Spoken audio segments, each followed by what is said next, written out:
Daudi kasema nilikuwa kijana sasa ni mzee. Daudi kasema nilikuwa kijana sasa ni mzee.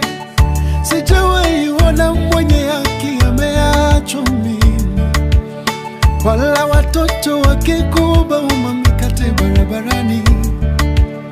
Mungu ni mwaminifu kwa ahadi zake wanadamu. Mungu ni mwaminifu